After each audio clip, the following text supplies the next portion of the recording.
O, Bakının qurtuluşunu, Azərbaycanın istiqlaliyyətini səbirsizliklə gözləyir, türk əskərini hürriyyət yoluna səsləyirdi.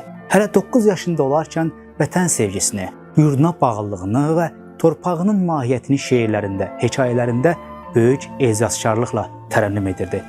18 yaşı tamamlanmış o qız türk elini, türk yurdunu düşmən əlində görmək istəmir, türk oğullarını ayağa qalxmağa, azadlığa, cəngə səsləyirdi.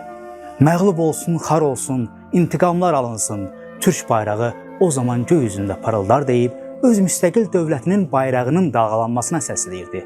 Gəncliyinin çılğınlığı, düşmənə nifrəti, yad ellərə qarşı mübarizə şeirlərini bəzəyirdi.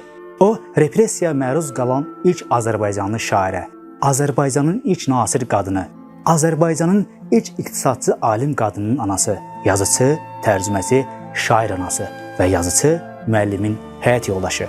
O, Azərbaycanın iki məşhur rəssamının anası, Azərbaycan Cumhuriyyətinin qurucularından Məhəmməd Əmin Rəsulzadənin əmisi qızı, Məhəmməd Əli Rəsulzadənin bacısı.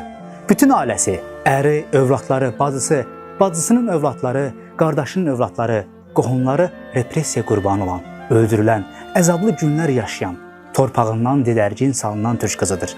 O, Azərbaycan ədəbiyyatının istiqlal şairəsi Ümmü Gülsüm Sadıqzadədir.